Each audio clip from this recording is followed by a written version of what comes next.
India gate से लेकर राष्ट्रपति भवन के बीच कुछ निर्माण हो रहा है, खुदाई चल रही है। पता नहीं यहाँ किसकी कब्र बन रही है। हर रोज हो रही हैं हजारों मौतें, कहीं ये सब की सामूहिक कब्र तो नहीं बन रही है। बेतुके नहीं है ये एक भी सवाल, क्योंकि शमशान कब्रिस्तान वालों की सरकार चल रही है। हाँ, पता है डराते हैं ऐसे सवाल, मगर ऐसा कौन सा काम है जिस पर महामारी में मोदी सरकार इतना काम कर रही है। उसी दिल्ली में हर रोज़ सैकड़ों लोग सांस के लिए तड़प तड़प कर मर जा रहे हैं और वहीं सैकड़ों मजदूर लगाकर खुदाई की जा रही है। ऑक्सीजन जैसी बुनियादी सुविधा के लिए कंजूसी और हर रोज़ करोड़ों रुपए पानी की तरह बहाए जा रहे हैं।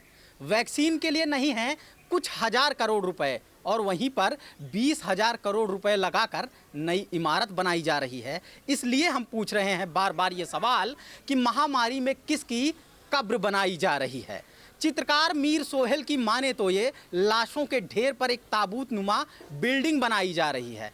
पत्रकार डेविड जोन्स की माने तो ये मोदी के राक्षसी मंसूबों की कब्र खोदी जा रही है। ब्लॉगर और पत्रकार कृष्णकांत की माने तो एक सनकी तानाशाह का हवा महल बनाया जा रहा है। आप किसी की माने या न माने, यहाँ इंसानियत और संवेदना को दफन किया जा रहा है। नमस्कार, मैं समर राज, बोलता हिंदुस्तान में आपका स्वागत है। सोशल मीडिया पर आधारित प्रोग्राम सोशल वाणी में आपका स्वागत है।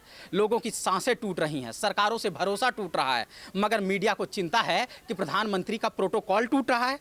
कभी दिल्ली का मुख्यमंत्री पोल खोल दे रहा है, कभी झारखंड का मुख्यमंत्री मजे ले रहा है। इसलिए पत्रकारों की जान जोखिम में डालकर मीडिया दिन रात साहब की छवि बचा रहा है। खैर, वो सरकारी और दरबारी टीवी चैनल हैं, अपने गुलामों से शासक की वीरगाथा सुनवा रहे हैं, मगर सोशल मीडिया थोड़ा आज़ाद है, स्वतंत्र है। वहाँ पर लोग जमकर आवाज़ उठा रहे हैं। महामारी में क्यों हो रही है फिजूल खर्ची, इस पर भी खूब सवाल उठा रहे हैं। ऐसे ही सवालों से भरा पड़ा है पत्रकार कृष्णकांत का ये लेख, जो सिस्टम की सच्चाई को बेनकाब कर रहा है।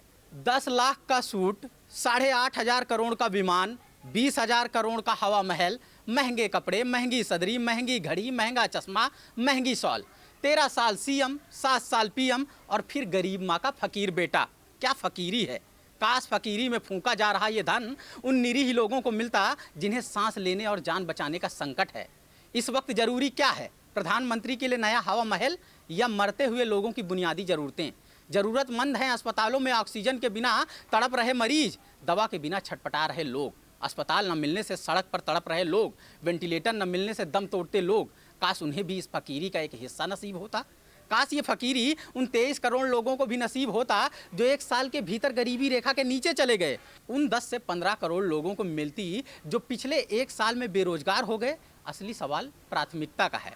आपका बच्चा भूख प्यास से मर रहा हो और आप सबसे पहले उसे खाना पानी देंगे या रसगुल्ला खाने बाजार चले जाएंगे? हमारी सरकार यही कर रही है। विषाणु के प्रकोप के बीच भक्तों का समूह पूछता घूम रहा है कि विपक्षी दलों के शासन वाले राज्यों के मुख्यमंत्री क्या कर रहे हैं। सवाल एकदम जायज है, लेकिन अब तक जो कोरोना से लड़ाई का मोदी मंत्र जाप हो रहा था, उसका क्या हुआ? पहली लहर थम गई थी तो मोदी मंत्र का श्रेय मिला, अब लोग मुसीबत में हैं तो मोदी जिम्मेदार नहीं है।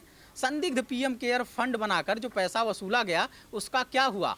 8 महीने पहले 162 ऑक्सीजन प्लांट लगाने की फर्जी घोषणा हुई थी, उसका क्या हुआ? पीएम केयर से भेजे गए घटिया वेंटिलेटर्स का क्या हुआ? अगर पूरे देश पर आपदा है तो आप सीएम और डीएम से ही सवाल क्यों पूछेंगे? अगर विदेशी धरती पर जाकर कोरोना से लड़ाई का श्रेय प्रधानमंत्री को चाहिए तो कोरोना से निपटने की राष्ट्रीय योजना किसे बनानी चाहिए? रैली नहीं रोकी गई, जनता के धन की बर्बादी नहीं रोकी गई, भाषण नहीं रोका गया, प्रचार नहीं रोका गया, मन की बकवास नहीं रोकी गई, कोरोना नहीं रोका गया, लेकिन जनता की आवाज़ रोकी गई, आम जनजीवन रोका गया और लोगों की सांसें रोकी गई।